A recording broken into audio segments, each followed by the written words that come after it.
I have this theory that I think we have a biological reaction to stories in the same way that we have to music. There's a reason why the Bible didn't just say, just do these things. There's a reason why they put them in story, right? Because it's far more impactful to listen to this story. And I wonder if through osmosis, the behavior in the stories kind of get locked into our long-term memory, where if you just tell someone a rule, it's short-term and then might be fleeting. Well, the thing about having the rule embodied in the story is you see how it's acted out. That's much more convincing to watch how something's acted out, partly because then you also know how to act it out, right? If it's just a rule, you have to translate the rule into action. But if it's a story, then the actions are laid out for you.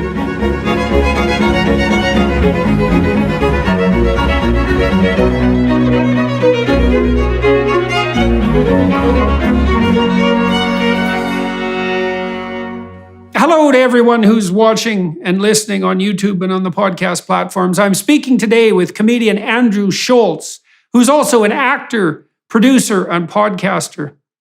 One of the biggest and most influential names in comedy today, the business-savvy Schulz has been credited with helping to spur democratization in comedy. He has proven that comics looking to retain ownership of their material by self-releasing on platforms like YouTube can achieve equal or greater success, both financially and in terms of the building of an audience, in comparison to those who strike deals with streamers or networks. Schulz recently sold more than 150,000 tickets as part of his 10-month sold-out Infamous tour, which he capped off by selling out the 6,000-seat Radio City Music Hall in New York twice. He premiered his subsequent special, Infamous, exclusively via the live streaming social media platform Moment House in July, before releasing it for free on YouTube, where you can watch it as I did this morning. While Schulz has self-released multiple specials, including his first titled 441 in 2017, he's also managed to find success through more conventional channels, having created, written, performed, and executive produced the 4-part comedy special Schulz Saves America for Netflix in 2020. The next project he's involved in as an actor is Kenya Barris's remake of the classic streetball comedy White Men Can't Jump for 20th Century Studios, which has him sharing the screen with Laura Harrier. He will also appear in Netflix romantic comedy You People, toplined by Eddie Murphy. That must be a thrill for him. Jonah Hill and Julia Louis-Dreyfus, which Barris will direct from his and Hill's script.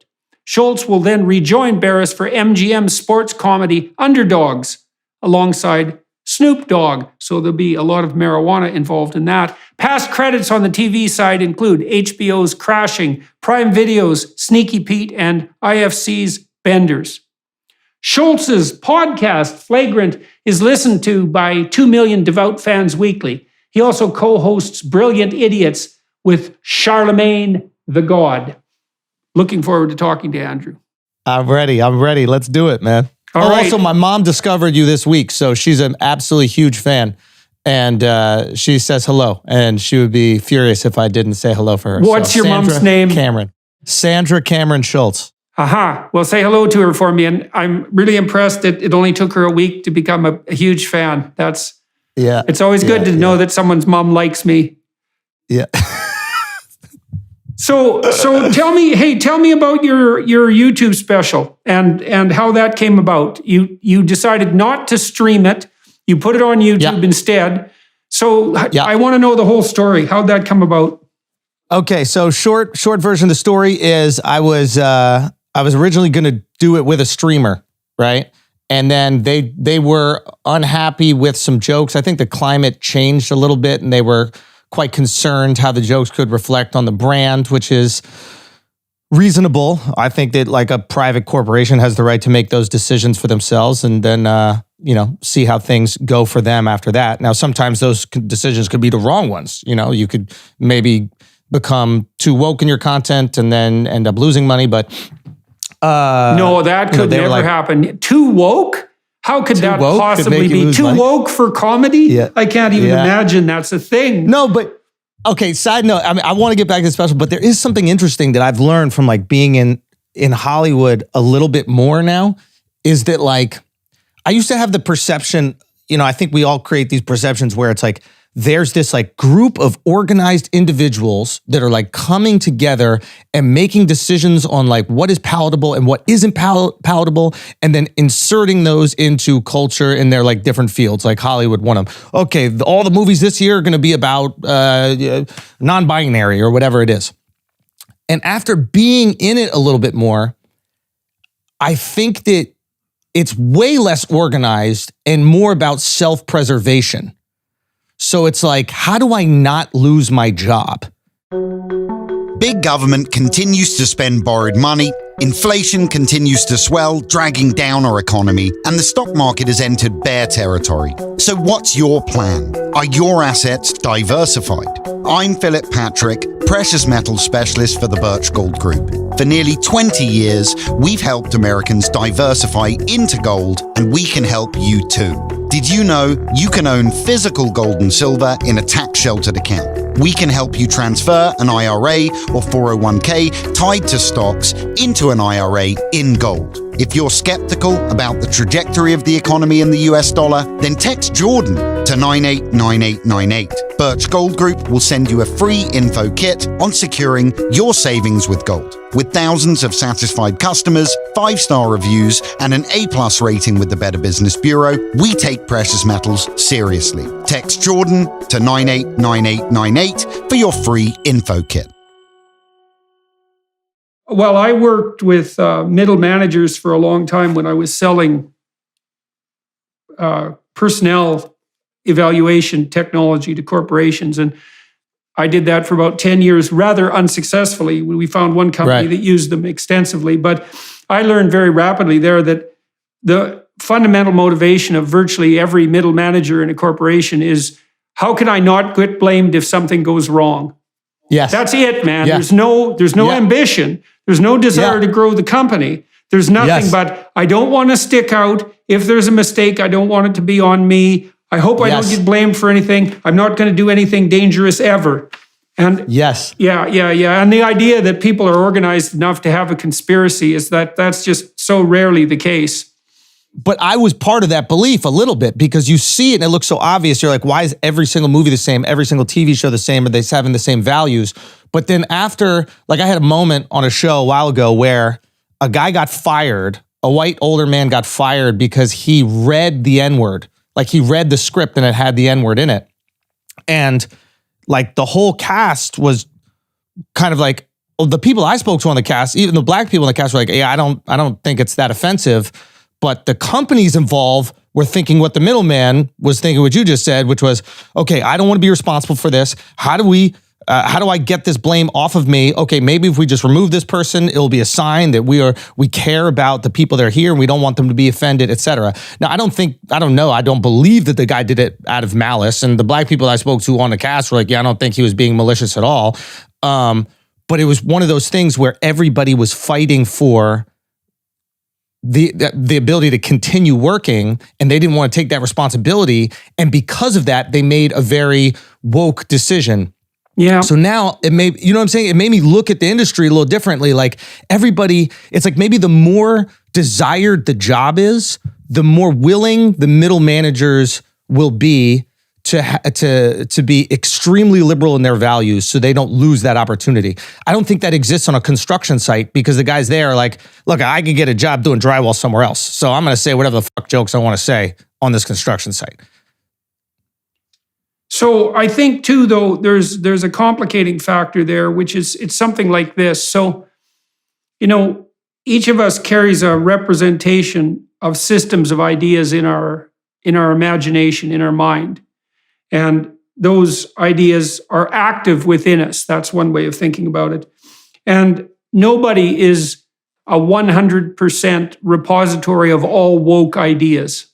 But so there's fragments of the woke net of ideas in any given individual. But if you get 20 people who have fragments of those ideas in their head all together in a room, then you have the whole goddamn woke catastrophe operating, and then it'll look like a conspiracy.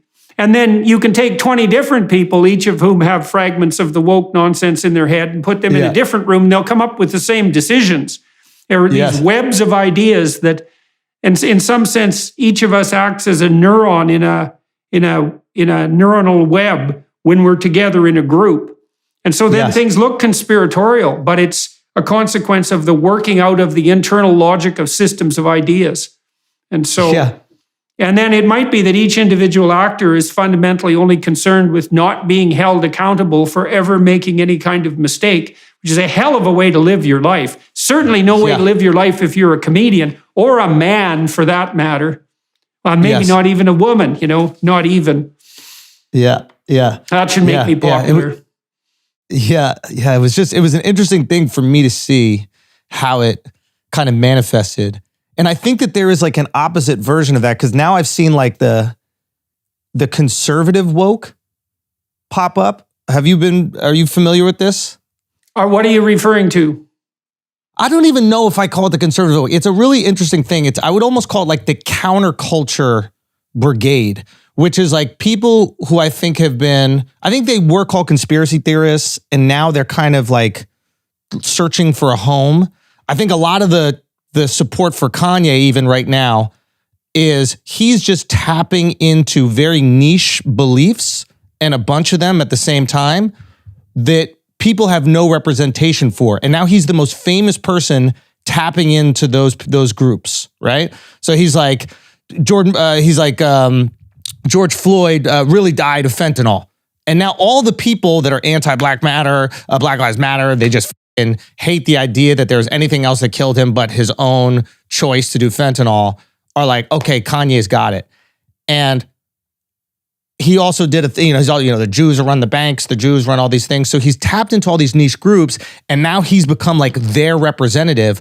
But what I've noticed about these groups is that like, they're so scorned by maybe being lied to by the mainstream media or whatever it is, that their personality or identity has almost become the rejection thereof. Yeah, well, that's always a threat that exists on the conservative side. The left-wingers always accuse the conservatives of being reactionary. And they're reactionary because they keep saying things like, you guys on the left, you're going too far. You got to slow down. You got to stop doing this. You're going too far. And that is reactionary in some sense, because they're always reacting to the excesses of the left. The conservative types tend not to want to change things. And, that can be their downfall too, because sometimes things have to change. Although intelligent conservatives sure know that. But it's hard for the conservatives to come up with a vision and to unite themselves because, well, first of all, they tend to stand for tradition, and it's not that easy to articulate traditional norms. And second, they do get reactionary, and that can turn into kind of a demented populism too, because the reactionary conservatives can go out and find the disaffected people on the right, and there's plenty of them now, and then capitalize on their resentment. I mean, Trump was pretty good at that in many ways, and continues to be so. And that's. I haven't been targeted particularly by the right, although I have to some degree years ago. When I first rose to whatever degree of notoriety I have now, a lot of the disaffected types on the right were also hoping that I'd be their guy. And same thing happened to Dan Crenshaw, the congressman, because he kind of he's got that evil right-wing supervillain appearance, if you in some sense. And they were kind of hoping he'd be their man, and he wasn't. And he actually gets targeted more by the conspiratorial right than he gets harassed by the left, which is quite the accomplishment on Crenshaw's part. While today's cups of coffee often come with hints of soy and social justice, our new coffee sponsor delivers an entirely different experience. It's bold, strong, delicious, and overall as good as the causes it supports. I'm speaking, of course, about Black Rifle Coffee. Many of you know about Black Rifle already. It's a veteran-founded and operated coffee company who have made it their mission to hire 10,000 veterans, and they're well on their way. By purchasing from Black Rifle Coffee Company, you're directly supporting the military service community. But what about the coffee itself? Well, it's bold, strong, and really good. Go to blackriflecoffee.com and use promo code Jordan for 10% off your first order, or when you sign up for a new Coffee Club subscription. The subscription gives you free shipping on all Coffee Club orders, early access to club deals and promotions, and special discounts from their partner brands. That's blackriflecoffee.com with promo code Jordan for 10% off your first order, or when you sign up to become a Coffee Club member. Black Rifle Coffee, supporting veterans and America's coffee. And he's a perfect example because it's almost like this group of people who have felt so rejected by everything. I'm talking about the extreme conservative. We need another term for it. Like, I don't like how liberal and conservative, it's too binary, because I don't even see like the extreme. That's a woke thing like, to say. Yeah, right? Now we're talking. Yeah, good work, Andrew. Yeah, you see, you fell right into the clutches of that system of ideas. I know. It's too non-binary. They get me. Yeah. But it's like, because I've seen the way that they went after Crenshaw when he disagreed, I think, about like gun rights or something like that. He was their champion as long as he said everything they agree with. And the second he diverted from their beliefs, he no longer was useful. And this happened to me. I didn't even know that this like cluster of people existed in this like organized way. But like I did a rant where I went after Kanye, and I thought it was kind of a pretty easy thing to do. Here's a billionaire that said some awful things. I'm going to roast him with jokes. This is what I do. I think we can make fun of billionaires. I think they're okay to make fun of. And there was this like onslaught of comments about people saying, you got it wrong. It was, it's fentanyl that killed George Floyd. You got it wrong. The Jews do run the banks. They do these things. And I'm like, what is this group of people? And why are they so organized and hateful? And why is Kanye their new guy? And I started DMing some people that were like trashing me. And I was just like, explain like what you're upset about to me. I don't understand. Like, we're just making fun of like a really rich guy that said some awful things. And the reaction that every single one of them said was so funny. They're like, look, Kanye's an idiot, but he's right about these things. And they're basically saying anybody who agrees with me and is famous, I'm going to ride for as long as they agree with me. And second they divert. The problem with social media is that you have to hear from people like that. Let me tell you a story. I was talking to Andy Ngo, the journalist who covers Antifa. Yeah. And I had been talking to some prominent Democrats about Antifa, and they said it doesn't exist. And I said, well, what do you mean it doesn't exist? It promoted riots in multiple American cities. There's people in black masks and uniforms that call themselves Antifa. How do you mean it doesn't exist? Say, well, there's hardly any of them. They're not really organized. They're not an official group. And they're they're such a tiny minority that they're negligible. And it didn't really appear to me that they were negligible, but these were respectable people and they weren't stupid. And I thought, okay, they probably have a reason for thinking this. So I asked Andy Ngo about this, because he knows more about Antifa than anyone else in the world. And I said, how many Antifa cells do you think there are, cells, so to speak, in the United States? And he thought, well, maybe 40. And I said, well, how many full-time equivalent employees do each of these cells have, so to speak, right? How many people in each city are devoting their lives to being Antifa, whatever that means? And he figured 20. And so that's 800 out of 300 million. It's 1 in 400,000. And so like that's none, right? In a city the size of Halifax, city many Americans probably don't know about, but it's a city of about 400,000 in Canada, you'd have one person. And like, in some ways that's zero people, right? It's just no one. Right. But the problem is that a very tiny number of people can cause a tremendous amount of problems, a tremendous amount of trouble. Maybe enough trouble to bring down a whole civilization. Maybe it only takes 1 in 100,000 to do that, especially if they're organized.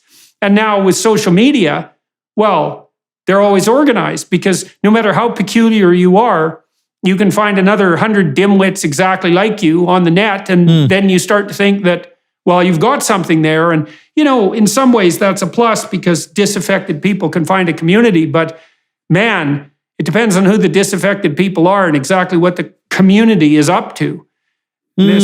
So, and then, you're in a situation where you're putting out content to hundreds of thousands or millions of people, and you get feedback, but it's demented and strange feedback, because it's not representative of the normal population. It's it might be that subset of people who had a really bad day for reasons you don't even understand and that are deciding to take it out on you behind a mask of anonymity. There's something very pathological about the democratization of public discourse on social media. It's really warped and demented. Now, my question to you is, why do you think that those Democrat leaders didn't acknowledge that this was a problem? Do you think they truly didn't think it was a problem based on the data, or do you think that they were also acting in terms of self-preservation? Well, I think they were much more concerned with 4chan and the conspiratorial right, which they regard as truly real. But that's self-preservation, right? You can criticize the opposition and not lose votes. It's also justification for their own beliefs. Of course. But like, I actually admire what Crenshaw did, is he knew by taking that stand that he was going to reject some of his base. I admire that. That's a ballsy, brave move. Stand up for something you believe in despite pissing off people who may follow you and support you. He's not acting in terms of self-preservation. He's doing what he genuinely thinks the right thing to do is. Now, in politics, this is middle management, right? You have to support your constituents if you want to stay in office, if you truly care about holding on to power. If you truly care about making change, you're going to piss off your constituents by rejecting Antifa, because the opposition is going to, or your maybe democratic opposition is going to position you as someone who is not empathetic to the liberal plight. Yeah, well, you know, the easy way out of this, as far as I can tell, the only real way out of this conundrum is just to say what you think. Like, you don't have to say everything you think all the time, but you have to decide at some point whether you're going to pander to the short-term demands of your hypothetical constituents, or whether you're just going to say what you believe to be true. And the thing is that I watch politicians, and this is a particular terrible thing that's happening in the political arena right now, is they use opinion polls to sample the consequences of their actions. But most of that's just rubbish. And the reason I'm saying that, there's technical reasons for that, is that if you want to find out what people think, say, even one person, it's extremely difficult because, first of all, people don't know exactly what they think and they can't articulate it that well. And it's a mystery even to them. And so you have to spend a lot of time listening to find out what anybody thinks about anything, especially if you're not just going to go for their immediate cliches. And then if you're going to sample a whole population and try to get their opinion about some political issue, then you have to formulate the questions with unbelievable care. It really takes, to find out what people think about any given complex issue would probably take a team of reasonable researchers 2 or 3 months to formulate the questions accurately enough to get a reasonable response. And yet opinion pollsters claim that they can just tell you what people think by coming up with some questions. And so then the politicians judge the results of their actions by the opinion polls, which don't really represent people's views at all. And then we're led by this idiot whim of the mob. And, you know, the real leaders go out and listen to people. Right. And then aggregate their concerns and then act on principle. And that's essentially what Crenshaw did. And to tell the truth is to act on principle. And I think with regard to the medium to long term, rather than the short term, immediate, popularity payoff, which is it's a very bad way to conduct your affairs. I don't think it's a good long term strategy. And imagine 100%. If you were a comedian and your rule was, I'll never make a joke that offends anyone. Yeah. I'd be a very different comedian, I'll tell you that. Yeah, I think pretty much every joke in your last special would have been cut. Yeah. Yeah, and so back to that. You said the streaming service that you were working with wanted to edit your show. And how in the hell did they decide what was the hierarchy of offense? Because I watched your special this morning and I thought every goddamn thing you said was offensive. So how do they decide what to cut and what to keep? That's a great question. You know, I'm sure that they have everybody has their like list of what is right and wrong. And I think that list is so malleable. And I think for me, that's the most fun part of stand-up, is I like finding the divisive topic and then seeing if there's like one kernel that we can all agree on. And sometimes that thing that we all agree on is the opposite of what everybody would like to present themselves as. So I'm trying to think of even, I know I had a bit about abortion in the special, but I'm even thinking about like abortion right now, which is a very divisive topic, right? I don't know how you feel about it, but I've been like really thinking, I'm like, what is like the truth on how people feel about abortion? And I think I've gotten to it, which is, okay, everybody has a number of abortions where if you go past that, it's too many. So it's not really, even if you're liberal, it's not really your body, your choice. It's like your body, your choice up to like 3. And then all of a sudden people are like, what's going on over here? You know, 9 is a softball team. Like that's a lot, right? Like that. Usually people, even the most liberal person will be like, all right, we'll teach her how to put on a condom or something. Like what the is going on over here? And then the most conservative person, their number is 1. They're like, 1 is too many. But we all agree that there's a spectrum of when it's too much. And I think, like for me, that's where a joke begins, right? I go, ooh, okay, there's a whole group of people in like this liberal San Francisco audience where I may perform at, or a super liberal New York audience. What if I can get every person, even the women that are super pro-choice, to be like, yeah, 9 is a lot. 9, I think it might be the government's choice at 9. You know, like how can I get you to see the other side without being a politician about it, going, this is how you must live your life. How can I do it and we all laugh? You know, I think it was like Oscar Wilde said, if you want to tell someone the truth, make them laugh. If not, they'll kill you. And I don't think all comedy has to be truthful and all that kind of stuff. I think comedy speaks to feeling. It doesn't speak to what is right or wrong. It speaks to genuinely how you feel. And it does tend to speak to truth in some real sense, because when you laugh, when an audience laughs, they laugh spontaneously, right? The laughter is truthful. Laugh. But the laughter is truthful because it taps into a feeling. But just because you feel a thing doesn't mean that is right or wrong. And I think that's where a lot of times comedians get in trouble when they start going, I'm speaking truth to power. I'm telling you what's right or wrong. And it's like, buddy, don't put the cape on. Yeah. If you tell people you're just out here telling jokes, you're just having fun, now you're not going to be positioned with the responsibility to tell the truth every time. I want to tell fucked up jokes. I want to say messed up things. And in order for me to do that and have the freedom to create in that space, I can't be Superman. You know what I mean? I can't say that I'm the arbiter of truth. I'm going to get it right every single time. What I'm going to do every single time is make you laugh. I think also that actually, what would you say? It subordinates comedy to something lower. You know, when you see this happening with entertainers very frequently, probably most often with actors, but sometimes with musicians, sometimes with other, let's call them entertainers, it's a bad term, creative artists, is they get possessed of the idea at some point that what they're doing isn't good enough. And that because it isn't good enough, they have to do something truly good, and that's usually something in the political arena. And what they don't understand is that there is almost nothing in the political arena that's anywhere near as good as what works in the creative arena. So you're immediately subordinating what's best to what's lowest. And so when you see a Hollywood actor go on a political rampage, you think, well, you were already doing a lot of good for the world with your creative actions.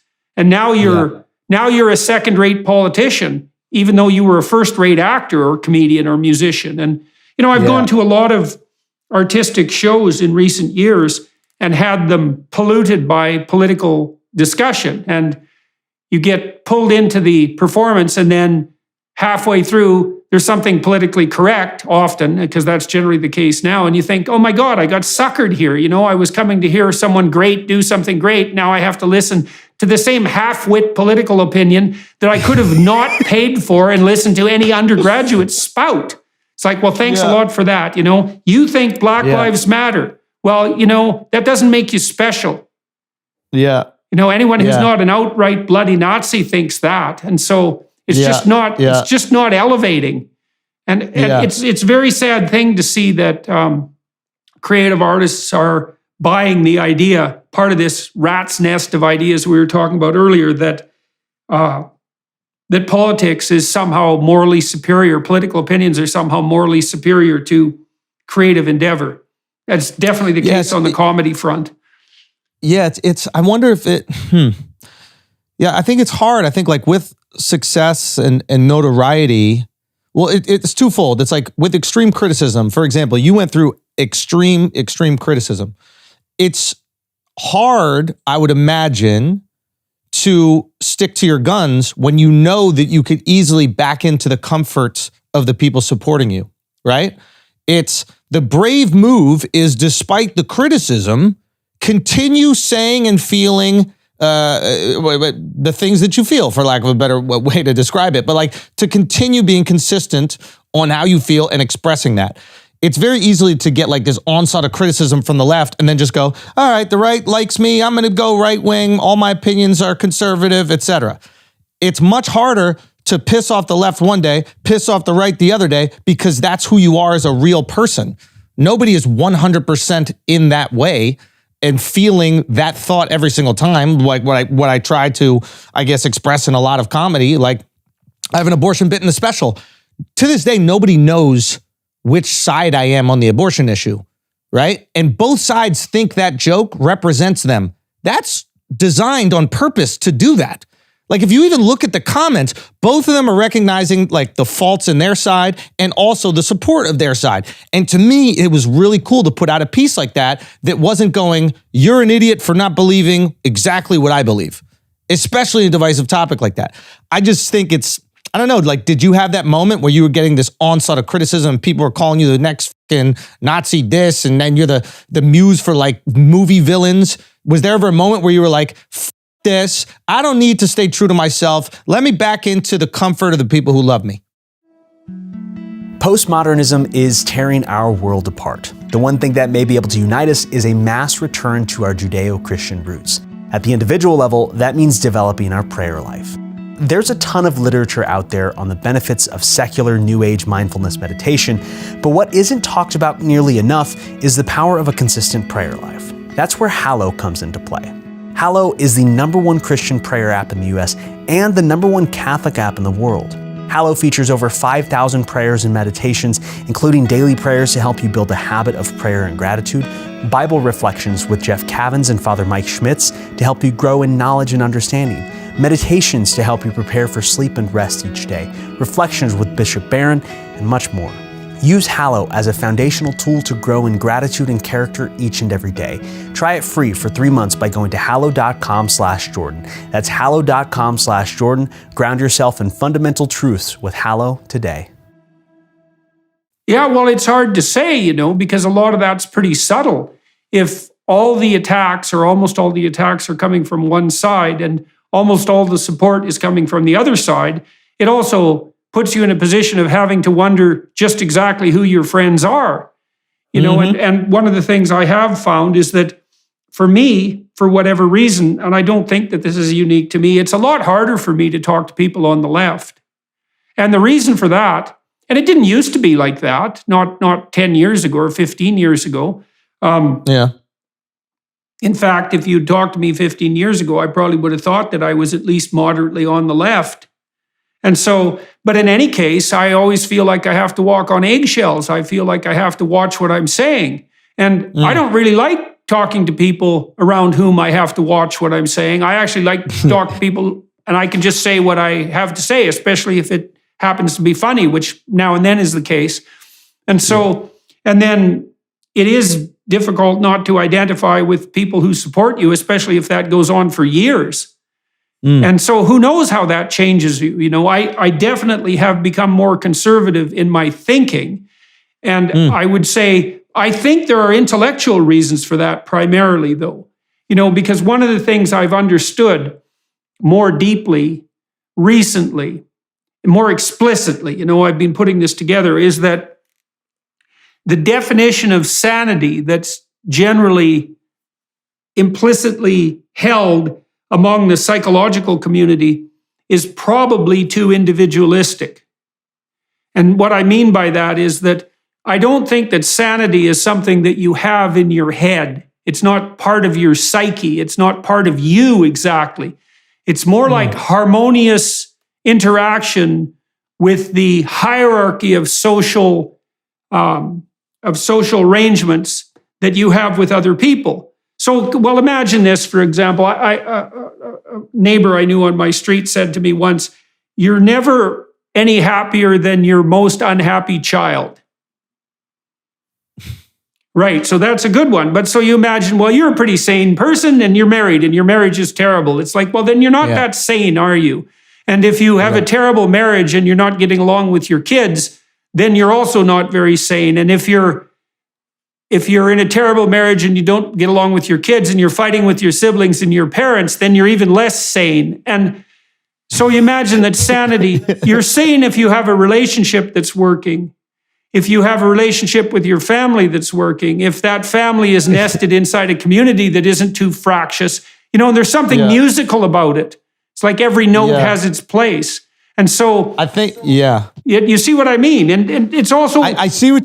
I see what you mean, but if I can give some pushback, I would say that like the person that has the miserable marriage and unhappy kids, but is still seemingly happy, that person is insane to me.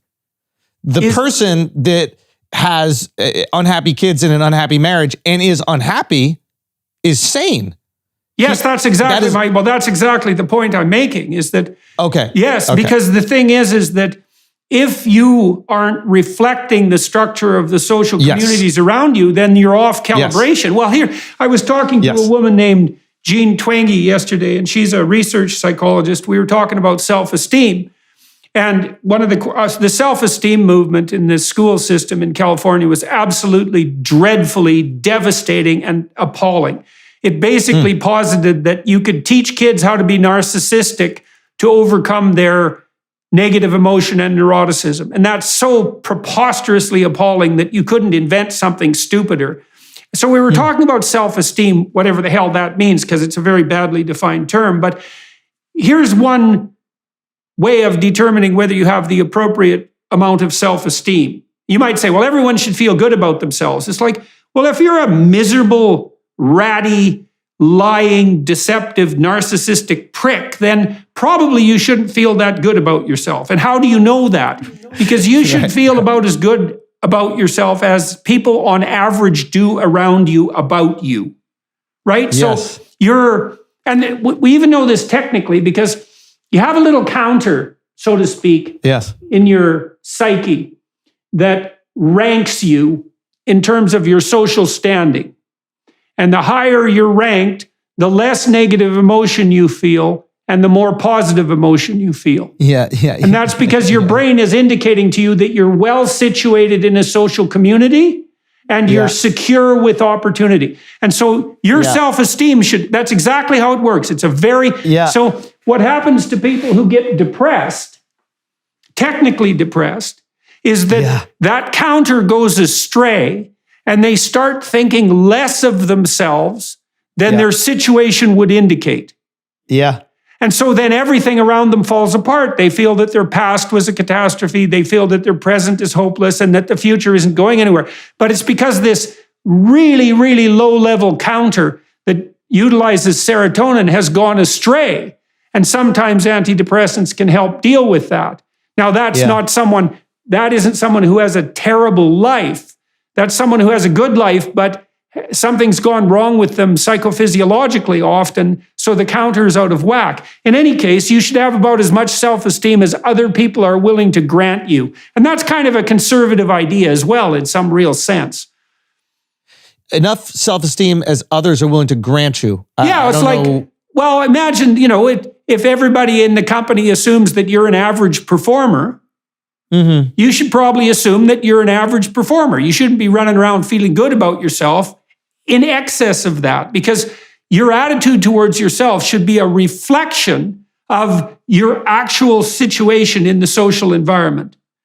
So my pushback on that would be, if your self-esteem is defined by how the people around you treat you, how can you break out when you're in especially when you're in an industry of narcissists that are really only concerned with how they're doing, what they want.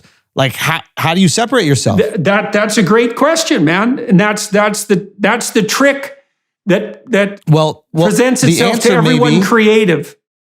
But the answer maybe is, and this is, I don't know if we support this, but this might be the truth. There is a reason why narcissists tend to break out, because their self-esteem is not limited by the views of others. That is true. That is exactly true. Well, in fact, in that regard, so you put your finger on something that's cardinally important, because it is generally the case that your view of yourself should reflect the views of those around you. But the problem with that is now and then the social situation gets so pathological that that's no longer reliable. Now, when that happens, you're really in trouble. That's the first thing we should point out, because if society has got so demented that its feedback can no longer be trusted, then everything's going to hell in a handbasket pretty quickly.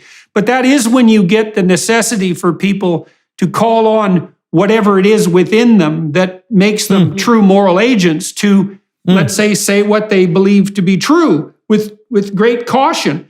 But I would say even in those circumstances, like I've been fortunate when I've been doing that, to the degree I've been able to do that, because I have friends around me who are giving me accurate feedback, I would say, and careful feedback, despite the mob pressure. I don't know if anybody could really do that alone. You know what I mean? Maybe you could. Yeah, 100%.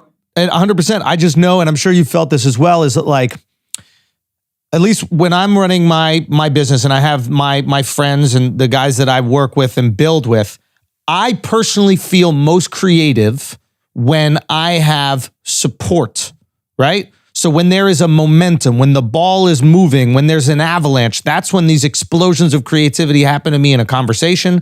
When I'm talking to someone or other people who value what I have to say, all of a sudden I have tons to say. I'm excited to share. When I'm talking to someone who thinks that I'm an idiot, I'm questioning the things that I have to say. So in my mind, I'm trying to foster an environment where everybody here feels the confidence to access their genius, right? Now, if their genius in one zone is a 6, that's fine. If their genius in another zone is a 10, that's fine. But let me get the best version of you. Now, that's not saying we're buttering people up. Yeah. But at the same time, we're not treating it like, I don't know, I think like creativity is not a football field, right? Where it's like you can only run as fast as you can run. I can yell at a player, he's still gonna run a 40 in 5 seconds.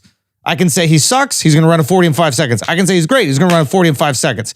But with somebody who's coming up with like a creative idea, a funny idea, the more I build his confidence up, the more willing he is to go into those deep, weird concepts that might produce something incredibly creative. Yeah. Well, you do a lot of that by listening and attending, right? And Yes. and yeah, because people will manifest themselves more fully in precise proportion to the degree that they're being attended to and listened to. I was thinking too about the calibration issue. You know, one of the values of a real education is that you start to spread the community that you identify with over vast spans of time. So, you know, in the humanities in particular, at least in principle, there was a golden thread of conversation that's been going on at least from the time of Socrates between great minds moving forward that have been adjudicated as great by the consensus of the entire educated community, let's say. And now that's all, of course, parodied as patriarchal oppression, but we'll leave that aside for the moment. And then maybe when you're called upon to speak carefully and truthfully, despite mob pressure and despite your otherwise laudable willingness to abide by the judgment of the group starts to expand across time. And so the pathologies of the moment can be ignored in favor of the, what would you call it, the wisdom of the group stretching across thousands and thousands of years. And you see, that's also, in some sense, a conservative idea in the deepest sense, because the idea would be that there is a fundamental spiritual tradition that manifests itself philosophically and theologically that has to be attended to despite the vagaries of the moment. And so, and that seems to be right. You know, I mean, I think what you do if you go to university and you get a real education you find a peer group, the peer group of creative and truthful thinkers, and their thought in some sense exists outside of time, right? It's eternally valuable. And it doesn't matter what the situation is. And then you can judge your actions in the moment against those standards. Yeah, but you're still picking the people whose standards most resemble yours. Well, not necessarily. Not if you're really getting educated, because then you get exposed to a lot of people who didn't necessarily think the way you thought. Well, this is why it's so important. It's like, and this is why the internet is amazing, but also dangerous. It's just like university in this way. Okay, before the internet, there was college. And that's how I described it. In high school, you talk to some people that had rough experiences in high school, especially people who are younger than me. And I said, hey, just wait till you go to college. You're going to be dealing with way more people and you'll be able to be yourself because there's some other people that actually feel just like you. Right? And you're going to really like this college experience because you're going to find a friend group that just didn't exist in your small 100 kid per grade high school. Right? The internet is that on steroids, right? Now that little 4-person group that really likes gaming and wearing masks and doing all this other shit is 4 million globally. You get to feel part of a big group and you have all these people that like what you have to say. But what I think that the internet can often do, and it's something that like I try my hardest to not let it do, is it dulls our sword. What we don't have to communicate outside of the echo chamber. Right? We know if we want, we can say the things we believe to the people who also believe them. And now there's no more nuance. One of the great things about getting on stage and doing a stand-up comedy show when people don't know I'm going to be there, right? I've been very fortunate to go and sell out in the biggest theaters in the country, right? This has been awesome. But one of the really cool things about going up to a show where people don't know I'm going to be there is there are people who may disagree with me, hate me, not know me, and also love me all in the same room. And it keeps my tongue sharp. I have to communicate to those people ideas that they might disagree with in a way that's funny enough for them to listen and then project laughter. I fear, and I sometimes fear that like you've experienced so much fucking undeserved hate from the left that it's positioned you as with some resentment, which is reasonable. I don't know how you're even still having like the common debate and discourse. Like if most people in your situation, they would just say, F them, screw them, whatever. But your information is more important to the people who don't agree with you than the ones who already agree. You know what I'm saying? Like explaining the value of, let's say, God. I'm not someone who was raised with religion, but I believe in the power of it. And so explaining the power of God to someone who is not religious is more important than to the believer. Because if that person can get something from it, it's so powerful. But if you've only ever explained it to your congregation, you're not going to be able to communicate it to me or another person or a person who is maybe there's even an atheist. There's no way they're going to be able to digest it. Yeah, well, that was part of the potential danger of joining forces with the Daily Wire, because they're obviously a conservative enterprise. And my family and I thought long and hard about that. I mean, first of all, I like working with the Daily Wire. They've been extremely good to work with. They've left me alone. Not only have they left me alone to do whatever it is that I want to do, they've helped me do things I wanted to do that I wouldn't have been able to do otherwise. And I also felt that it was appropriate and wise to find some allies on the social media front because, I got banned off Twitter. And, YouTube hasn't harassed me much, although they've demonetized my daughter several times for reasons that are completely opaque. And God only knows, what might happen on the YouTube front. I know they've demonetized Yeonmi Park many times, the North Korean dissident. And that's because Yeonmi Park objects to North Korea, and you'd think you'd be able to get away with that, given that it's, after all, North Korea, which is like the worst dictatorship anyone's ever managed to produce, which is really saying something, right? Because there's been some pretty bad dictatorships. And so, and obviously the Daily Wire is a conservative enterprise, and I was worried that that would compromise my ability to communicate with the very people that you were just discussing, especially about the things that I want to talk about. But, also, I would say, I don't exactly know what to make of this. You also find your friends where they're willing to have you.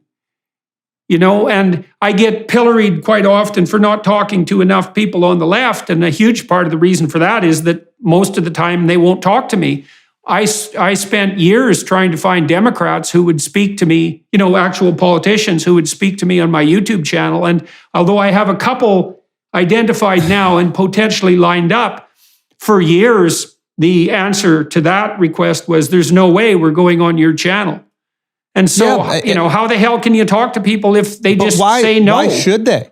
Why should they go on their channel? You're going to lobotomize them. Like, I don't think the answer is speaking to politicians. Like, I remember first engaging like with your content. And what I think is so powerful about you is that you're such a thoughtful thinker that you can really almost, I don't want to use the word weaponize, but like you can weaponize arguments for the average person that has feelings they can't articulate. Yeah. And I think what's so powerful about that is that you're giving a voice to someone that doesn't feel confident enough to express themselves, right? And but what's really great about it is that it's articulated in a way in which the other side understands and accepts. And I think it's one of the reasons I was probably drawn to you is because I like doing this with comedy, regardless on which side I'm fighting for. I would never take a political side because that's my ability to dance. Yeah. I can't dance once I say I'm on one. I don't want you to know where the joke is going. But what I loved is you deliver this information and it was so hard to refute it. And I don't care whether you're on the Daily Wire or whether you're on CNN Plus or whatever that shit is. It doesn't matter to me because as long as your thoughts stay true to you, then that will be communicated. Maybe less people on the left will digest them because you're on the Daily Wire and that's their fucking bias, which is stupid. But I do want your ideas to get to them, and I want them to get to them in a way where it's not coming with resentment, because nobody listens once they're told they're an idiot first. You know what I mean? Like, if you're going to listen, you fucking idiot, here's why you're a fucking idiot. I already shut down. You know what I'm saying? Like, because you said you want to fight me. You didn't say you want to teach me something. And I wonder if when you were teaching in the university level, you were almost, it was like the comedy club with the strangers. You don't know who these kids are, where they're from. Well, it was also it was never political. I mean, none of the things I did at the university until I objected to some Canadian legislation were ever political.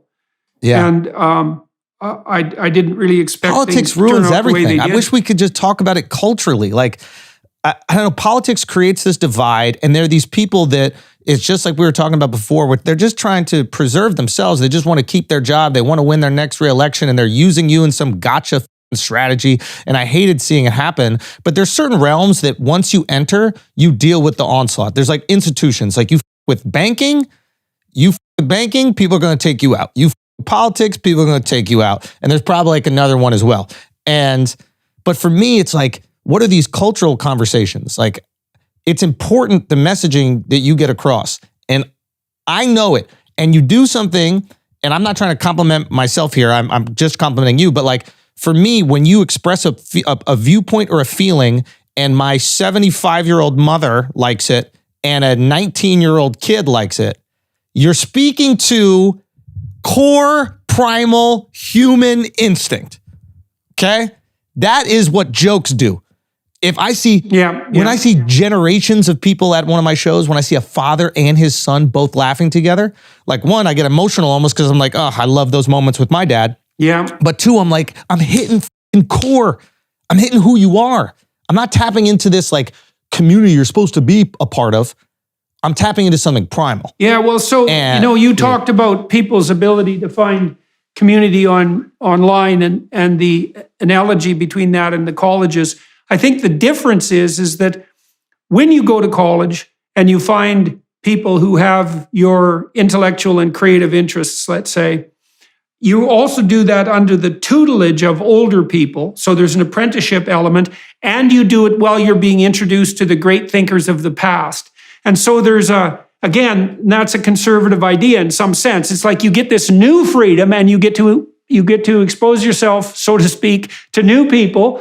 But you do that within the confines of an intellectual tradition. And so that stops it from going seriously sideways, let's say, into the realm of ideology or propaganda or conspiratorial thinking, which are pathologies that you might associate with that emergent group identity. And a lot of that's lacking online, obviously. Agreed. Yeah. I hate how, I'll be honest, like, I hate how the right has been bastardized. I hate how the left has been turned into like a bunch of like pussy little cucks. Like, I think that there's these extreme versions, right? Like, the extreme right is not like a Romney conservative. You know what I mean? Like, the extreme left is not like, Clinton is, embroiled in controversy, obviously. But like when my parents were growing up and they were like Clinton Democrats, or even Obama, if you want to say it, like these things are so close, yet the parties are defined by their extremes. It's almost like soccer clubs. When you look at like these soccer teams, they're like defined by their hooligans a lot of times. It's like the hooligans are not even 5% of the people that even go to the games, right? So what I would love is the discourse to come back here. Yeah, well, and part of that, I really think, I was talking again to this Gene Twangy the other day about what's happening online to facilitate that. And this tiny percentage of bad actors goes without punishment online. And that's a huge problem. If you're a real troublemaking prick in person, someone's going to give you a swat. And that's going to keep you down, and sometimes that doesn't happen appropriately and sometimes it does. But generally speaking, people watch their tongues pretty carefully when they're talking face to face with actual others.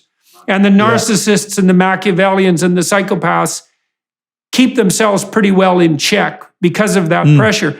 But online, none of those sanctions exist. Plus, the social media companies capitalize on the agitation they produce. And they literally capitalize on it because their algorithms drive people's attention towards the polarizing influences. And so we're in a situation now where that 3%, because it's probably no more than that, holds disproportionate influence over political discourse online. And I have this suspicion that that's really tearing us apart. Because it's obliviating the middle, right? The reasonable middle. Yeah. And it's also the case, I think, that the people in the reasonable middle, because they're reasonable and because they're just going about their lives, aren't that good at articulating the values of the middle, right? Yes. Because I always think about this in relationship to marriage. It's like, some radical can come up to you and poke you and say, justify marriage. And the typical person is just going to be set back on their heels. It's like, well, I don't know how to do that. We agreed 50,000 years ago that marriage was a good thing. I can't come up with a philosophical justification for it. It's like, why do you love your children? Yeah. Well, I don't know. I just... well, it's the ideas that bind us, that are deep, they're not generally articulated. And so when they're challenged, those who hold them have no idea what to say. And here's another example. I like to use this on people who are radically left. It's like, why is slavery wrong? Oh, they think, well, God, it's obvious that slavery is wrong. Slavery is just wrong. It's like, okay, fair enough. Why? Yeah. Well, as far as I can tell, it has to do with the fundamental sanctity of the individual. It's basically a religious claim. Yeah, you're removing their freedom. Yeah, and their freedom is an appropriate part of them because they're a part of divine providence. It's something like that. That's the axiomatic claim. Well, if you dispense with the entire religious underlay, which is certainly what you do if you're on the radical left, it's like, well, then why not just use power? If I can make you do what I want you to do, why the hell not do it? This is how jokes work. It's like, but why is it wrong? But this is how jokes work. Isn't this beautiful? It's like you find a way to get a person who is an atheist, doesn't believe in religion, thinks religion is the worst thing in the world, to agree that religion has immense value by getting them to agree that a thing they hate, slavery, is wrong. And then you attach why slavery is wrong to the thing that they also think is wrong. And now they have to choose one or the other. And that's not a hard choice, religion or slavery. Great. Why did you just compare that to a joke? I think you're right, but why did that connection occur for you? Because you're making people choose. Well, for me, that's how I would enter anything. I would go, okay, there's a person who is not religious. Or we can even use let's person who's not religious. I would like to convince that person that religion is valuable, right?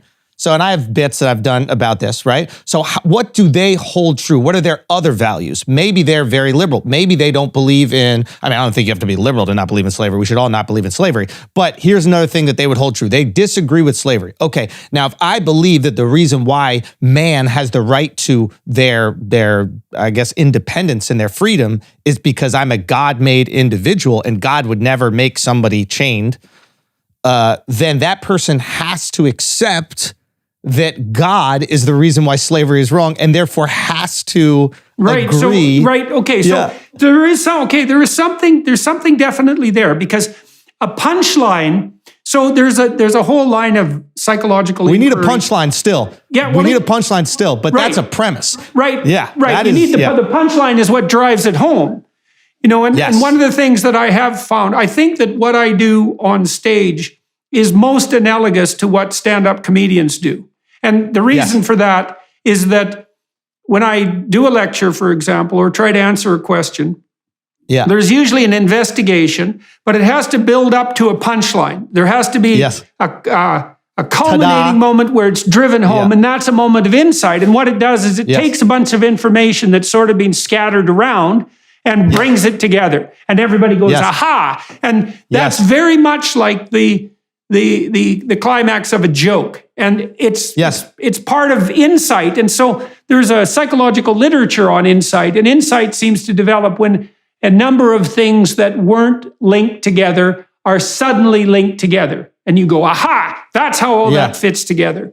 And comedians are doing that all the time, because we're explaining the world, and sometimes we're explaining the world in ways that don't really make sense, but they're funny connections. I had one of the earlier jokes in my career that worked was, we were talking a lot about like the oppression of women. And I'm like, okay, maybe it'd be funny if I could find a justification for the oppression of women. So I said, the oppression of women is horrible. Countries that treat women horrible, that's just awful, but they have the best food. So my nobody's ever said, let's go out for a Canadian tonight. Right? So to me, that's like the more equal a country, the worse the food is. And then the more oppressive the country, the better. Like, I think one of the lines was, the more countries like stay in the kitchen, the better the food comes out of the kitchen. Now these are absurd concepts, but a really funny connectivity, right? I'm justifying something awful, but now all of a sudden everybody in the room is kind of agreeing like, holy shit. Like, I'm not a fan of Swedish food. I'm not a fan of, I really love hummus. You know what I'm saying? Norwegians eat fermented shark. Jesus, that's an argument against the equality of women right there. Fermented shark, man, that's just not a good idea. There's cans of that stuff. I think it's called surströmming. You can't fly on airplanes with cans of that because they explode. So that is not a food you should eat. So to me, now I don't have the responsibility you have, which is to be truthful and right. So I can dabble in the wrong, and the wrong is so funny. But for me, like, I don't know, I just love this. I love the wrong. The wrong is great, and it allows us to explore ideas. Like, I got a boxing coach, right? And not for anything else other than exercise. I just love to do the sport, right?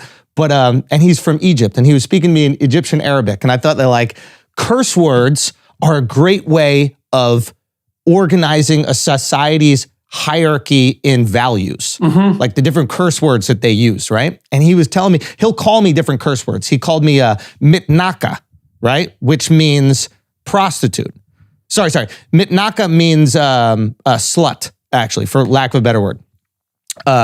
And then he goes, sharmuta, he calls me, which means prostitute. He goes, now listen, outside of here, don't say mitnaka to anybody. That is a horrible word. Okay, you cannot say that. Do not, he's basically, don't call anybody a slut. He goes, you can call people sharmuta, that's not that bad. I go, wait. You're saying slut is worse than prostitute? And he goes, well, sometimes you have to for money. That makes sense. But just for pleasure, what is wrong with you? Go your boyfriend or something. And I thought it was like such a beautiful look into culture. You know what I'm saying? Like there are dire circumstances that made it more reasonable to have sex for money because you needed money to survive, maybe you needed to help your family, and that was forgiven culturally. In this, it was like understood. It was like, you don't want to do that, but at least you're doing it to support your family. Yeah, well, the curse words always touch on taboos, right? And so taboos would be the worst thing in a society. In Quebec, all the curse words are church related. Tabernacle. Yeah, exactly. How do you know that? Why do you know that? It's my job to know these things. So let me ask you again about your special. So It was going to be edited. Did you know how heavily it was going to be edited? Yeah, they told me certain jokes that they didn't like. And again, I don't necessarily have resentment for companies that are trying to protect themselves. You have that right as a company. I disagree because I don't think it is the protection that you want. I think the ultimate protection is putting out great content that people love. Right, exactly. Yeah. That's how you develop the moat. But I think it's very easy to just go like, you guys want to censor, blah, blah, blah. It's like, yeah, I get it. You have a family, you have kids in private school. You don't want that maybe responsibility of putting out the thing that got your company in trouble, yada, yada, yada. So I don't have personal resentment. It was frustrating. So basically, long story short, what I did is I bought the special back. And they could have said no to this, but I was able to buy the special back, which I'm very grateful for.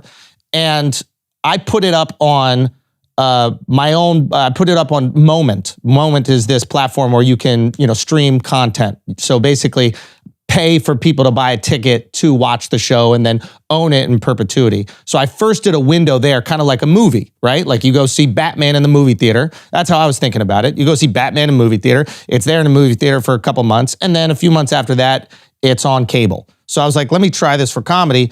I put it up here and, fingers crossed. And it does unbelievably well. And I made way more than I would ever make on the special itself. It was the most money I've ever made in my life, to be honest with you. And that was Moment.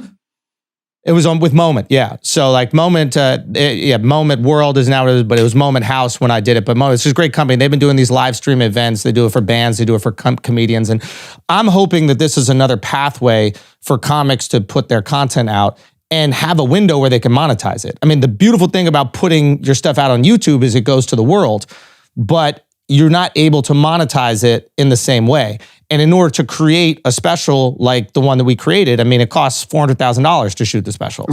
Right. You have to be able to generate money to do something that can compete with a Netflix, compete with any of these other, an HBO, any of these platforms.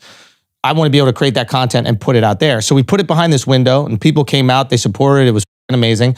And then a few months later, I put it out on YouTube. Yeah. And that, I think we're at 8 million views in a month or something like that. So now I get all the new people, all the people who weren't familiar with me, all the people that didn't know who I existed, and their friends can share it. But I was also able to give it to the fans who really have rode for me from the beginning and give them this experience. Also, the YouTube version, I put some ads in. I watched it. I watched it this morning. Well, what did you charge for the special on Moment? $15. And how long did you have it up there before you switched it to YouTube? I did two-week windows. So I just did 2 weeks, and then so many people are asking for it that I put it back up for another 2 weeks a week later. And why did you decide on those time periods? I wanted to create urgency. I think one of the issues with just having, like it up is I'll get to it. And I think that's one of the problems with content in general. Like, I think there's this idea with it streaming. I'll get to it. I'll get to it. And then you never get to it. And there's just so much that you have to get to. And I think that if you create urgency, like a boxing match is we have to watch this tonight. An MMA fight, we have to watch this. A sporting event, we have to. So knowing that there's this 2-week window where you could watch it with no ads and this was the way it was going to be, also there was no telling when I put it on YouTube if they weren't going to take it down. So like this was the only time that you were 100% sure that you could watch it in its entirety. And it also created this time where like everybody, well, not everybody, but a lot of people watched it at the same time. Right. So we had a live viewing. And it created this communal feeling, which we want. Like, I love watching House of Dragons, the Game of Thrones reboot. I love watching it on Sunday with everybody else and then going on Twitter and seeing how people are reacting to it and taking part in this massive group experiment and hearing their live real-time reactions. To me, this is awesome. So I wanted to create that for a comedy special. And it was awesome. We were able to do it, man. Yeah. Well, I'll have to look into Moment. That sounds extremely interesting. And then I'll connect you with them. Okay, good. You doing one of your lectures, for example, on Moment, like creating this moment, having this moment for all these people to all check in at the exact same time. And they've got some other really cool features too. Like you can sell merch while you're watching it. Like there are all these different things that are like easy to access. People can comment real time on it, which is also cool.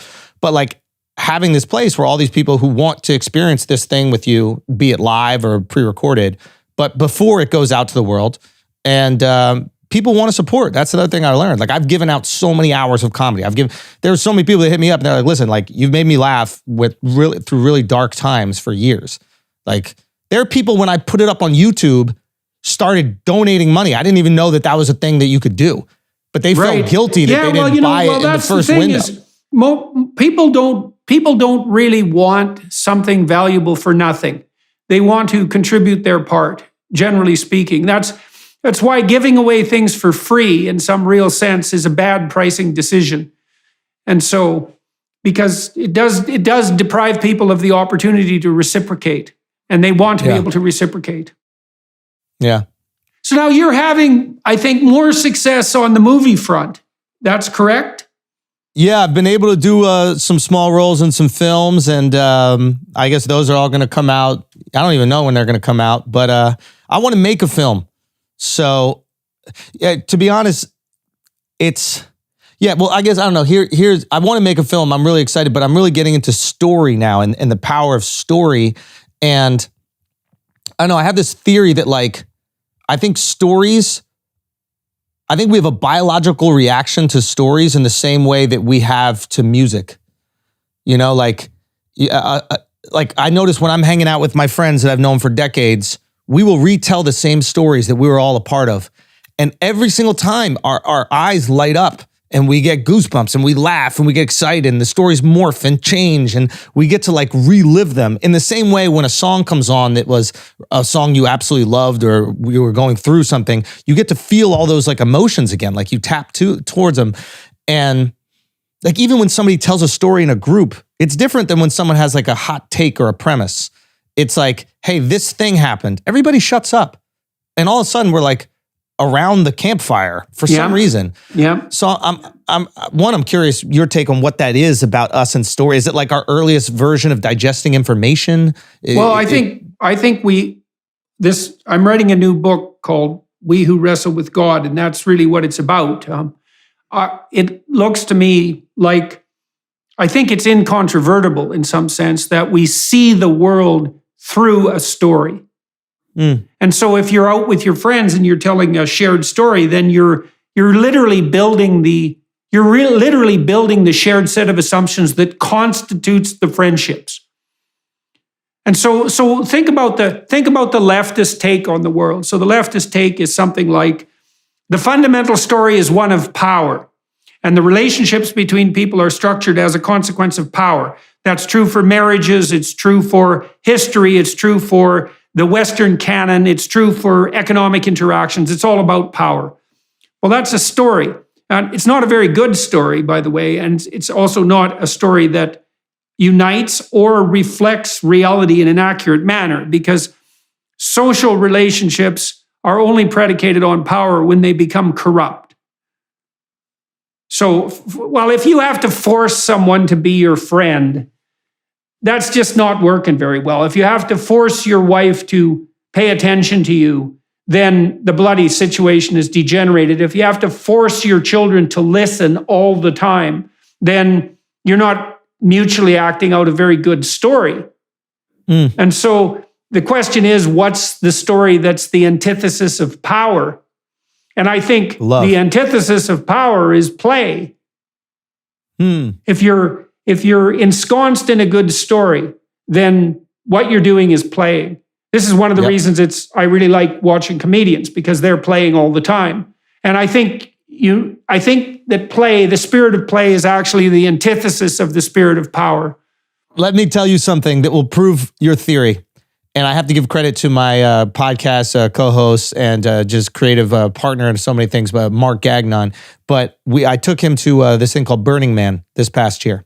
And his reflection on Burning Man was, he goes, it's just adult play. I go, what do you mean? He goes, think about it. The whole thing is adult play. Now, to tap into the power thing, Burning Man is what happens when you remove power. There's no currency, you cannot buy anything, and there's no restriction in terms of your ability to enter once you're there. Every party is welcome to everybody.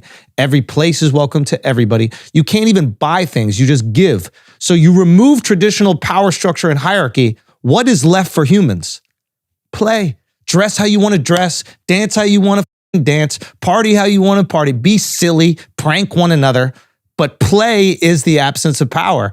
Wow, that's kind of cool. Well, look at what happened. Yeah. I used to go work out with a couple of my friends in Boston, and we used to try to make each other laugh when we were bench pressing, because as soon as you laugh, you lose all your muscular control. And so it's obvious that play and humor are antithetical to power, because as soon as you laugh, you're powerless. I think I talked to Theo Vaughn about this, the comedian. His mother had a very strange condition. If he made her laugh, she would actually fall asleep. Yeah, she'd lose so much muscular control that she would fall asleep. He said he used to try making her laugh when she was driving. Yeah, which seems like, not the wisest thing to do, but he apparently wasn't the wisest child, at least by his own admission. Well, he was curious. He was playing. Yeah. So this is a very lovely thing to know, I think, is that, and then the right story to tell is one that enables people to play along. But that's the beautiful thing. It's like when I hang out with my friends, like when we have those moments together, that is what we're engaging in. We're engaging with this ball busting, we're engaging with this play, and we're engaging with these storytelling, that these stories always share something about who one of us is or who we all are. Blah, blah, blah, loves big girls. Remember when we were doing this and he had that girl? Man, she wasn't that big, blah, blah, blah. And now it's like, I'm not going to make a parallel to the Bible, but like, there's a reason why the Bible didn't just say, just do these things. There's a reason why they put them in story, right? Because it's far more impactful to listen to this story. And I wonder if, like, through osmosis, the behavior in the stories kind of get locked into our long-term memory, where if you just tell someone a rule, it's short-term and then might be fleeting. Well, the thing about having the rule embodied in the story is you see how it's acted out. So, and then that's much more convincing to watch how something's acted out, partly because then you also know how to act it out, right? If it's just a rule, you have to translate the rule into action. But if it's a story, then the actions are laid out for you. And they say that every story has a moral, and in some sense, that would be the rule of the story. But it's not necessarily always that easy to extract out the rule, but you can still understand the story. Yeah. I want to do a deep dive. And like, I think one of the issues with Hollywood right now, to be honest, and like why some of these films just don't make sense, or so many of them don't, is because the creator of the idea is so far removed from the executor of the project. Yeah. So like, hey, here's a great idea for a movie, blah, blah, blah. And then someone goes, I'm going to buy that from you. That's great. Thank you so much. And then we're going to go make it. And they're making it with all these people that are also kind of detached from the project. If you look at the writer-directors, their movies hit at a much higher rate. Yeah. And it's not only because maybe they're more talented, but it's because they're invested in the project all the way through. It means something if that project fails because their identity is wrapped into it. a random person that gets thrown on a project, a random writer that does punch up that's not even credited. They also benefit from the success disproportionately. So, you were talking about these censorship proclivities. So one of the things I observed in the corporate world when I was attempting to sell to middle managers was that if they bought something from me and it failed, they would get blamed. That would happen. But if they bought something from me and it was very successful for the company, they wouldn't get credited. Oh, they wouldn't? No, because of this. So I'll give you an example. We were selling these tests, psychological tests, and to a group of people who were doing the hiring. And they said, well, they got budgeted on the cost side. So every cent they spend on hiring would be credited to them, right, as an expense. But if they hired much better people and the company did well, that wouldn't be credited to them as a accomplishment, because the value would go to someone else. It wouldn't be directly attributed to them. And so what happened to them was that there was an outside risk to each of them for acting in an entrepreneurial manner, and very little upside if it was successful. And you can imagine in a Hollywood production, for example, that isn't spearheaded by a writer-director, if it's successful, he's going to be wildly successful. Now, he has to shoulder the blame too. But if it's distributed among a bunch of people, then they're going to get blamed if something goes wrong. But if it goes real well, they're not going to get credited. Exactly. Yeah. And that's how you have a shitty project. Maybe you get lucky and it ends up working out. But yeah, I think that I like shouldering that blame. I'll take the risk on myself with these projects like that I want to do. Like, I don't mind that. If it fails, it's on me. I can take that. That's motivating. That's exciting. And I also believe in myself and the people that I work with that we can execute these things. So, but it's what happens is if you run a business like that, you create a bottleneck. Like I even went through this when I was editing the special. When we were editing the special, I edited it with Mark and Shifty, who are absolutely brilliant. And we sat in there and we edited. It took us 1 day for each minute of the special. So for 160 seconds, it took us a day of editing. And we did that until it was done. Now, nobody's edited a comedy special like this because usually the editor is so far removed from the comic, or it's already with another production company, or it's already at one of these streaming things. But for me, in order for it to be as good and as nuanced and as beautiful as it is, in order for me to take you into the room, we needed to edit it that way. Like, we were watching horror movies to see how they built tension and then released it. Yeah. Because that's comedy. It's tension and release. So if you have slow pushes while you're building the tension and then removal when it's released, or like you zoom out when it's released, it's like, okay, let's use that. Let's apply that. How can we make you feel the tension that you won't feel because you're watching it through a screen? How can we bring you into the room? So that's something you do. That's interesting. So did you focus in while you were building the tension and then snap out? Sometimes. Why did you decide? That's very interesting, because that actually corresponds to different hemispheric function. So the left hemisphere zooms in and the right hemisphere zooms out, and that the right hemisphere is responsible for insight and the left hemisphere for detailed processing. And so you seem to have intuited something like that in that editing process. That's very cool. So you zoom in, and then when the punchline hits, you can snap to a broader perspective. We'll often hit a punchline on a zoom in, but sometimes a punchline is a misdirection. And by zooming in, immediately we would be telegraphing it. So what we would do is leave it in, let's say, a cowboy shot or something like this, so we could catch you off guard, because catching you off guard is very important, right? But maybe on a big laugh, we let the room breathe. We were able to show the audience laughing as well. I think there's a communal aspect. When you're at a comedy club, you see other people laughing, and that's beautiful. It's cathartic. You're like, okay, I'm free. I can let loose here. So we wanted to show shots where other people were laughing, so you felt comfortable. You could get caught up in that momentum. So it's like approaching the editing process with the same passion, love, and creativity that we approached writing the jokes and creating the show. Yeah, well, that definitely one of the things that stand-up comedians are doing is providing a communal theater for free play. And it's definitely free because you can't compel someone to laugh.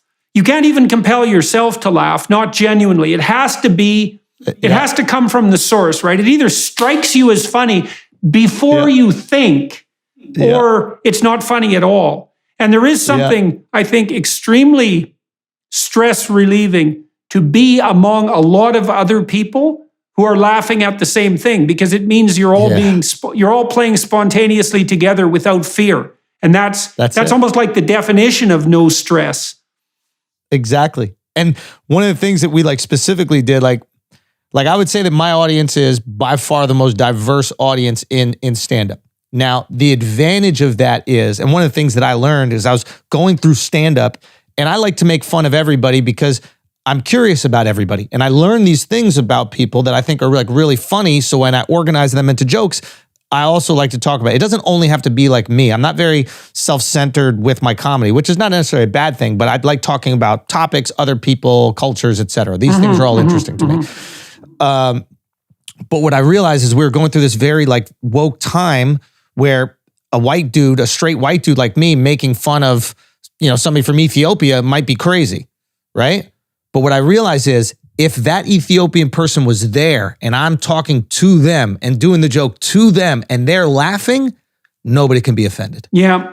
Yeah, Russell Peters does that very well. I mean, brilliantly. He's great at it, man, because he's an equal opportunity offender. And his audiences and it's so interesting to watch his audiences because you can almost feel the tension in the different ethnic groups in the audience waiting for their chance to be made fun of. And they want it. It's because I think at a deep level, they want to show that they can play along with the joke, that Two things. They want to play along and they want to show they can, but they also like representation in a creative, clever way. Yeah. So like, this is something I learned without realizing, but like I would do these jokes about random groups, right? That just, knowledge that I picked up over the years. And then because the internet exists in these echo chambers, those jokes will go viral in those communities. Right. So the Bosnian community would hear about a joke I did about some Bosnians in St. Louis. There's a big Bosnian community there, but it would go crazy viral, not only here, but in the Bosnian communities, but in like Bosnia. And the beauty of this is they felt represented not in a hacky way. They felt represented in a cool way. They didn't know that people knew this about them. They thought it was just their community. And then they're seeing it on a YouTube page with millions of views and the world is laughing at it as well, laughing at something they might be proud of, and they're cool with being represented in that way. Yeah. When you do that, the community wants to share it. They want to be part of it. Yeah. They feel like you care about them enough. It's an invitation to the universal table in some sense, right? It's a place where everybody... And that's what is so wonderful about stand-up comedy. It's like a music concert, right? It's the same sort of thing, is that people can go there and enjoy something spontaneously, communally, and play together. And I'm really happy, by the way, about this insight about play. I think if you had to set the world up and you wanted to figure out what the best story you could possibly tell is, that would be an antidote to the depredations of power. It does seem to me that a story about play is the right one, because there's nothing more fun than that. What are we going to do this weekend? What are we going to do this weekend? What are people around the world going to do this weekend? Exactly. They're going to play with death. They're going to play with the most terrifying thing in the world. Yeah. Right? The most offensive costumes, but also the idea of death is which spawned it. We need it. And I got to give Louis C.K. credit on this, but like, Louis he was talking about comedy, and it's like making offensive jokes has existed for centuries. It would have been weeded out if there wasn't something that we needed, if there wasn't some catharsis in it. The idea of Halloween, like playing with death, is crazy if you really think about it, especially for earlier societies. The most terrifying thing in the world, to just dabble with it and joke with it and scare people. We need it. We want that release. We want that play. Well, the alternative is to run in terror from it and hide. And all that does, the thing about that is all it does is make it worse. Yeah. And so I think, here's another way of thinking about it. So when I was training people who were agoraphobic to get back on elevators, let's say, we basically did that by playing. And so the way it would work was, all right, I'm afraid of this elevator. I can't get on this elevator. I'll have a panic attack. My heart rate will go up to 150 beats per minute. I think I'm going to die. I'm going to make a fool of myself. It's just, I'm going to want to go to the emergency room. It's going to be humiliating and dangerous. It's just a catastrophe. It's death. I had a client who actually said when the elevator's doors opened, she said, that's a tomb. And so she was afraid of dying in there. And so in a sense, what we would do is play, because I would say, well, you can't get on the elevator. She said, that's right. And I said, well, can you look at a picture of an elevator in a magazine? It's like, well, I think I could do that. And so that's on the edge of play, right? It's like, well, it's a bit challenging and it's a bit threatening, but I could do it. And then maybe you have the person go out in the hallway and, they can walk within 40 feet of the elevator. And so you find that line, it's a line, right, where the person is willing to walk up to that line and then one step farther. And that's really, again, what you're doing when you're telling a joke. You're finding that line and then you're walking one step farther. And you manifest that spirit of play. And it helps expose people to the things they don't want to think about. In a safe environment. It exposes them in a safe way. Yeah. Right? Because we all know that we're playing. It's just like, it's like flirting. You flirting with a girl or you flirting with a guy. Flirting is finding that line of what is polite and then being funny enough to go a little bit past it. And now everybody's in that little naughty territory. Yeah. It's still safe because we're playing. It's not like you're coming on too strong or like grabbing people or anything like that.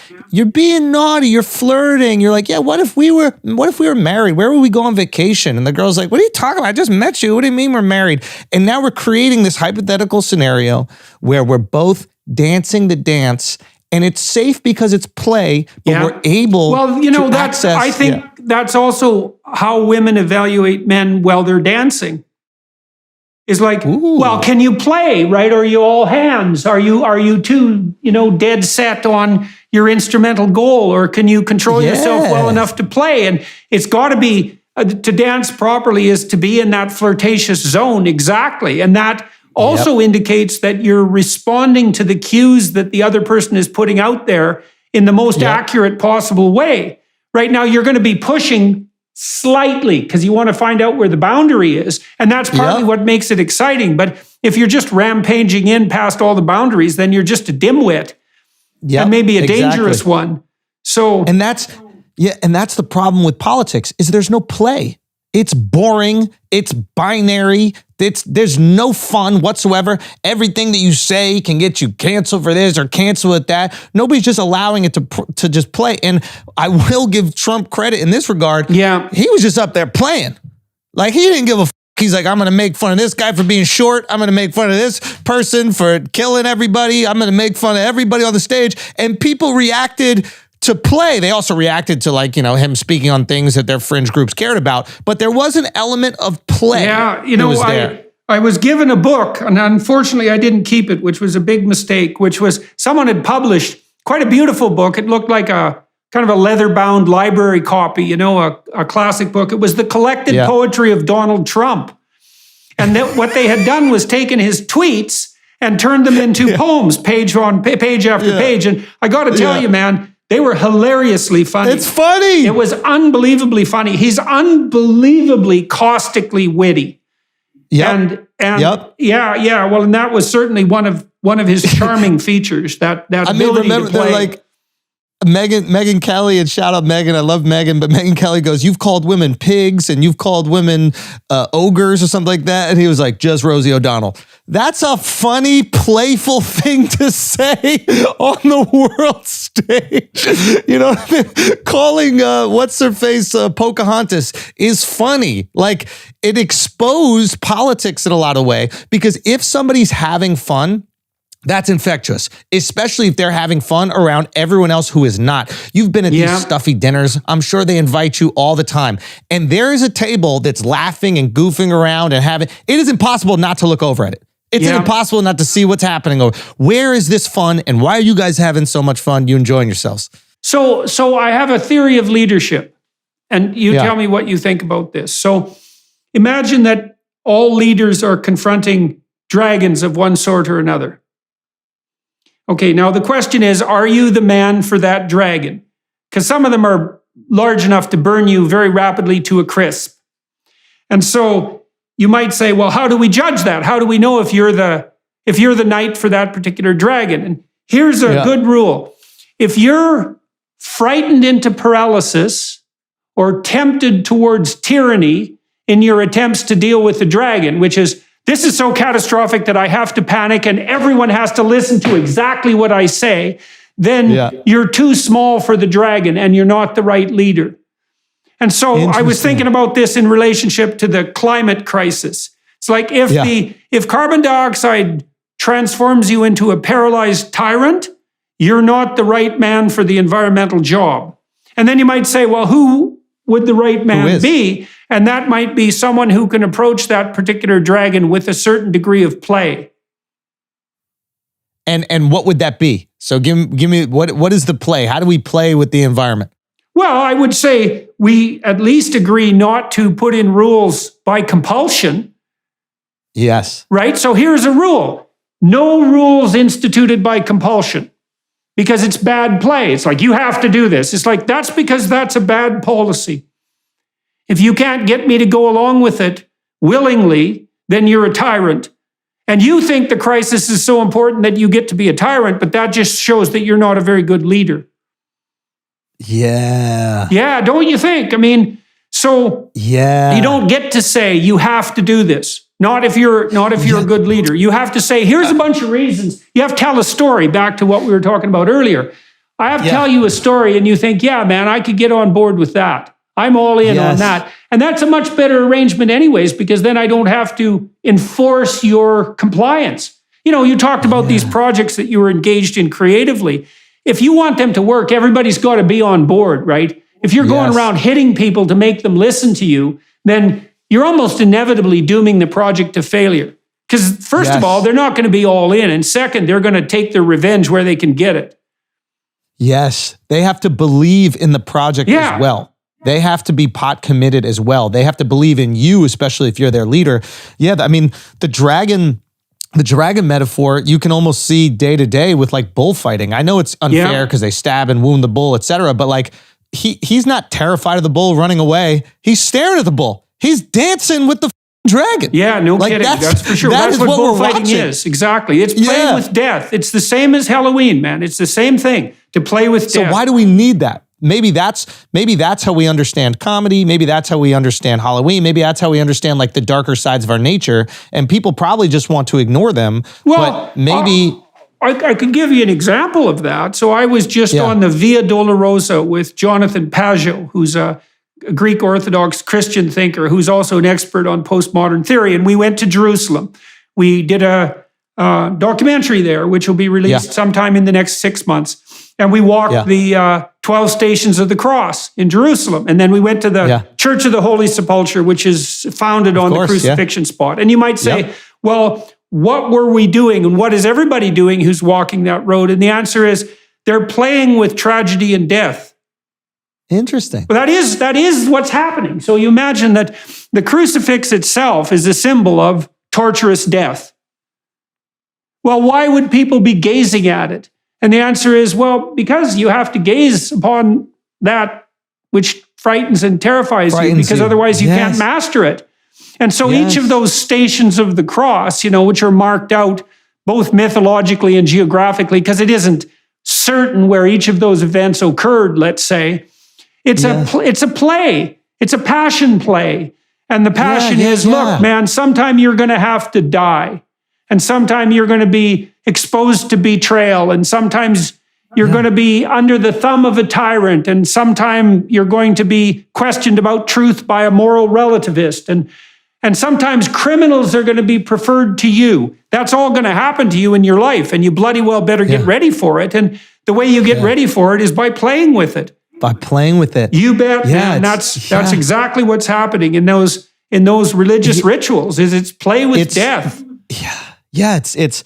I mean, I was there as well. You got to touch the stone, and while I was, what is it? The not anointing stone. What is the stone where Jesus' body was wrapped up? Yeah, you mean in the Church of the Holy Sepulchre? Yeah, right. That's where he was wrapped after the crucifix. Yeah. And it was a beautiful moment. And I saw people, touching it, and I wanted to touch it, but I also was feeling naughty.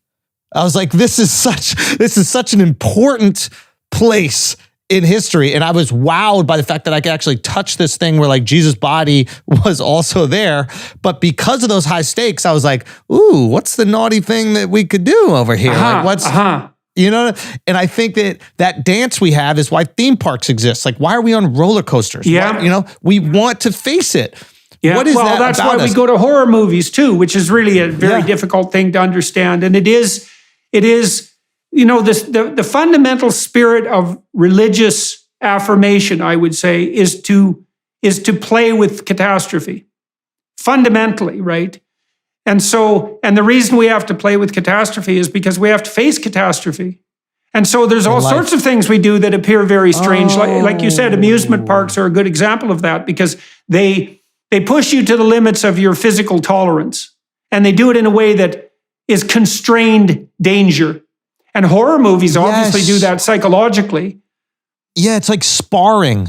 Yeah. Like sparring prepares you for fighting in life, but you do it in a more safe environment. Yeah. It allows you to be more calm and comfortable in those circumstances that happen in life that are not going to be calm and comfortable otherwise. Yeah. Yeah. It's like, even you look at like... That's all part of that dragon confrontation process, is that, you want to find a dragon that's large enough to pose some threat, but that you have a reasonable chance of overcoming. And then what you have is an optimal challenge instead of something that terrifies you.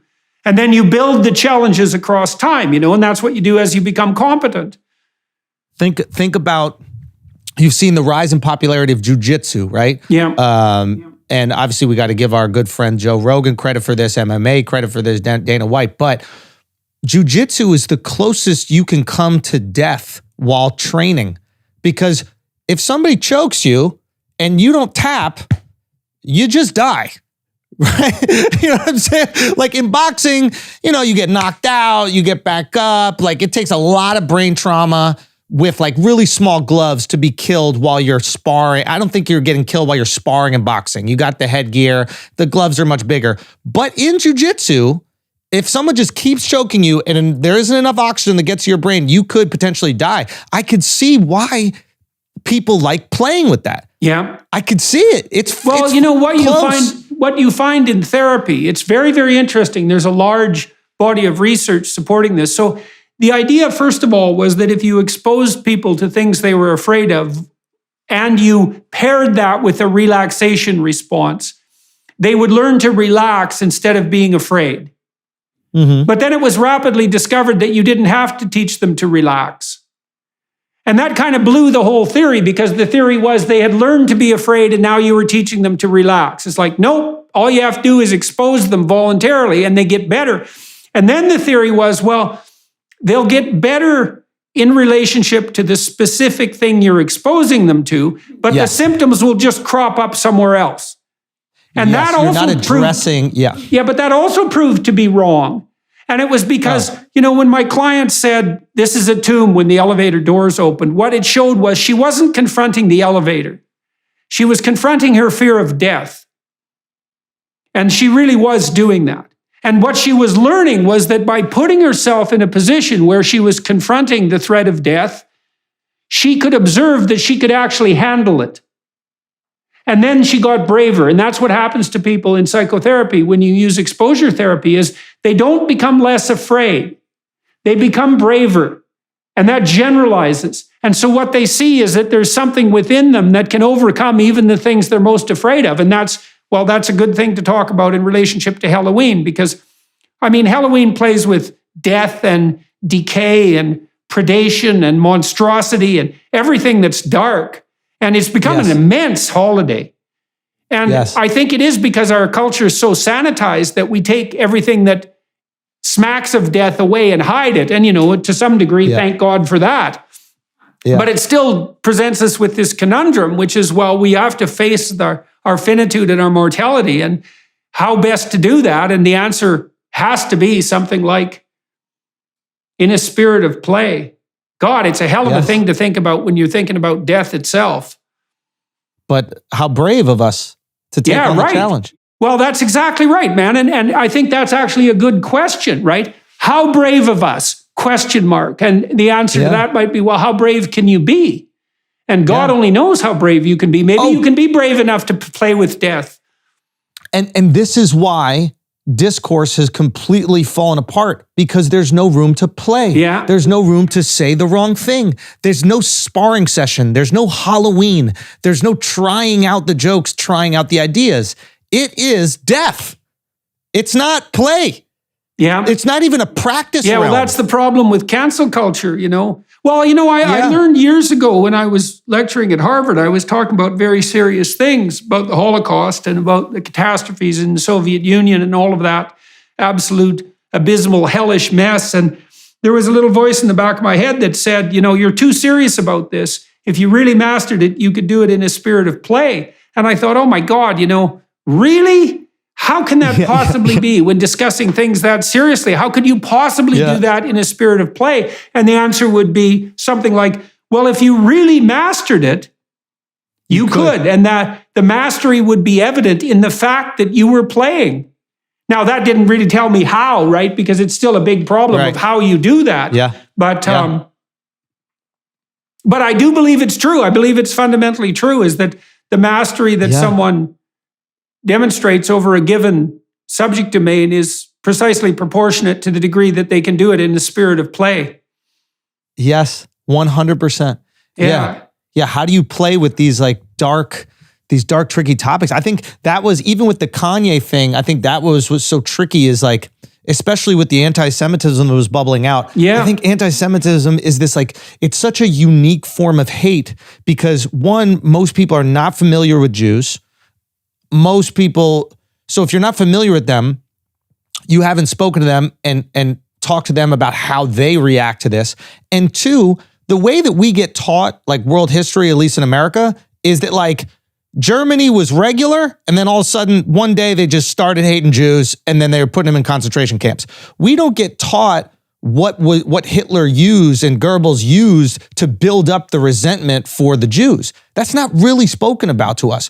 So I think when the Jews hear these things they run the media, they run the banks, it's red flag. It goes, uh-oh, this is how it starts. It's happening. And then when non-Jews hear it, they go, well, those sound like some pretty cool stereotypes. I mean, imagine someone like a black friend of mine who wears glasses even though he doesn't have a prescription, so people think he's less threatening when he's walking down the street. Imagine his reaction to hearing the stereotype, own the banks, run the media, own sports teams. He's going, give me those stereotypes right now, because he's unfamiliar with what those stereotypes lead to. So there's this huge chasm with understanding the hate of a group of people and how those things, which seem complementary, they seem fucking aspirational. You want to be able to be in power positions, because we haven't been taught that those are the things that first are said before you dehumanize a group of people and then kill 6 million of them. Yeah, well, part of the problem with the discourse about the Jewish minority is that Jews are disproportionately successful for all sorts of reasons, and so that fact easily feeds into conspiratorial thinking, right? Partly because minorities are annoying, but they're not nearly as annoying when they're unsuccessful, because at least they can, what would you call, atone for the sin of being a minority by being oppressed and miserable. And so that's, a positive thing.